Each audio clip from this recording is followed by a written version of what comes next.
Hi, this is Sue, and you're with Get Sold. I wanted to share with you something I created a few years back. I don't really know why, I don't know how or where this came from. I do know it was during my recuperation from my wrestling injury, and I didn't really take any time. I kept going. At the time, I was on Vyvance, which is a stimulant for my ADHD.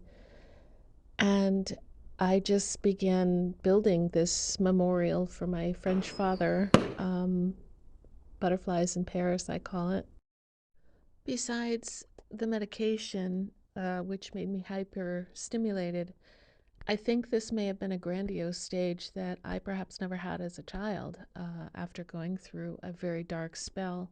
But on the creative side, it was incredible because I would find all these bits and pieces to put together. I drew a picture and then I just found the pieces and I built it so it wasn't attached to the house or would damage it and could be taken apart. But it was such a mixed bag of loneliness, excitement. I felt like I could do anything at that time.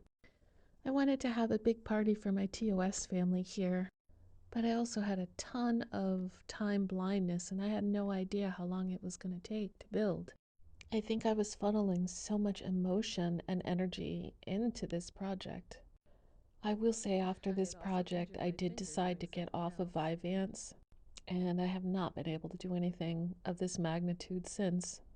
This medication was like being on a treadmill 24/7 for me, and although I was able to accomplish things, I also had to endure the withdrawals when the medications didn't come in time. Once I got off the Vyvance, my life just came to a complete halt. Everything went in a whole different direction. I guess what I was going through wasn't just one thing, so I can't attribute it to just medication or my parents' deaths. It was a whole combination of so many things. It was like a convergence of mental, emotional, physical, and spiritual attributes, but funneled through the physical. I was here alone. I didn't have anybody to really help me. I did have a friend help me with the canopy, put that up because I could not do that alone. I almost think that my soul needed me to learn how to be alone because it seemed like no matter what, I couldn't get anybody to come over. And I think that was the message to get out of codependency, which was a derivative from my childhood, of course. Sidebar on that, there was also something in the backyard that needed closing, but that's another video. While I didn't do too many selfies actually building, I did do another video where I kind of detailed the bits and pieces I would find on Facebook and Craigslist for free or next to nothing to help build this. To my regret, I did not go back to wrestling because a lot of my anxieties came back. And also, once I was off the Vyvance, my whole system was in so many different directions, even as far as the working out goes. And a friend of mine liked to do photo shoots here. He loved it as a big prop. Uh, but it was just a big surreal project. I would actually get a high looking for free bricks and rocks for the landscaping part of things, and it was energizing all on its own. But it was quite an adventure.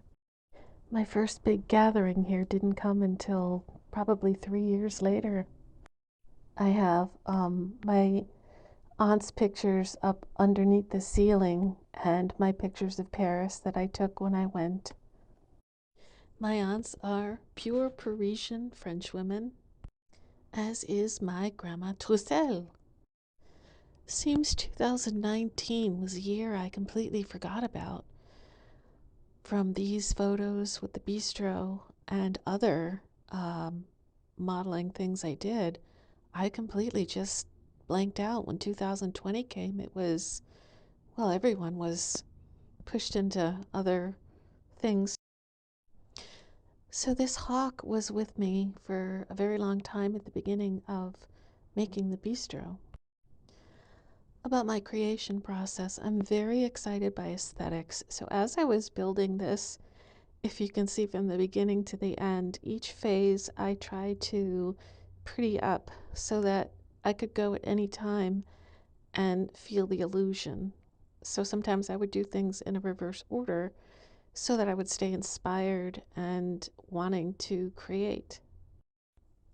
I also loved lighting of all sorts, as you can see, but also incandescent lighting that would be in the form of the flickering lamps. I actually found one that was Halloween based, and I just took the Halloween stuff off it, and it was a beautiful ambient light.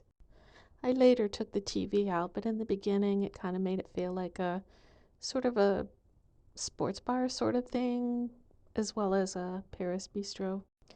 But honestly, sometimes it just kept me company, that and music. I found or reused so many things that I already had or was able to find the pieces cheaply because I really didn't have the money to spend. So everything you see was either something from my mother, my father, my past short lived little shop, or my projects that I would just find things to make from at tag sales.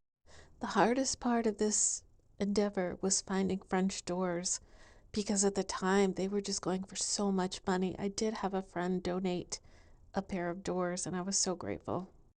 I also battled critters in the bistro because it's not completely closed off to outside animals. And at present, I actually do have a very obnoxious woodchuck living behind there, and he keeps digging up everything that I try to fix.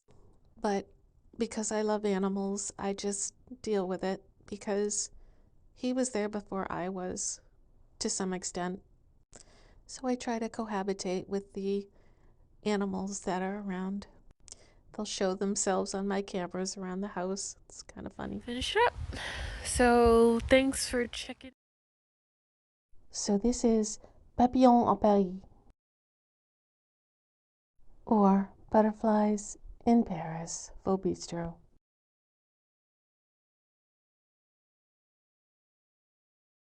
Read and have a wonderful, wonderful, I see the shadow of the phone, blessed day.